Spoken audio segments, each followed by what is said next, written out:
ma venue en Chine était calculée. Ça veut dire, je savais à l'avance que, après mes études en Chine, je devais avoir telle difficulté. J'arrive en Chine en 2019 et ça n'a pas été facile d'arriver en Chine parce que je fus l'objet de refus du visa de la Chine 2 fois. Et c'est la 3e fois que j'ai obtenu mon visa étant du Sénégal. Donc ça n'a vraiment pas été facile pour moi de pouvoir obtenir de manière directe mon entrée en Chine en tant qu'étudiant. So how did you feel when you were getting the rejection? How did it make you feel before you succeeded in coming?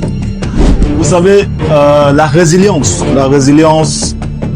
jeune Camerounais que j'étais, ambitieux que j'étais, je me disais que non, la Chine, hein, je me disais dans mon esprit que non, même si c'est 15 fois, qu'importe le nombre de refus, je finirai par fouler la terre de ce pays.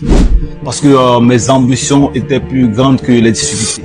Et je me suis dit que si le monde a changé par la Chine, je dois être en Chine pour être parmi ceux-là qui vont amener le changement mondial. Okay. Donc, directement, j'arrive en Chine, je me rends compte que très peu des Chinois parlent l'anglais. Donc, tout est carrément en chinois. Je me dis que non, ça c'est mon premier challenge.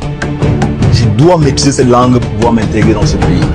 Vous savez, le monde entier, ou les Africains, ou les Camerounais, avaient une idée péjorative de la Chine il y a de cela 80 ans.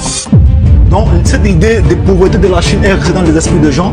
Et mon choix de la Chine, personne ne comprenait. Parce qu'on se disait que non, mais c'est un pays qui est pauvre et tout ce qui va avec.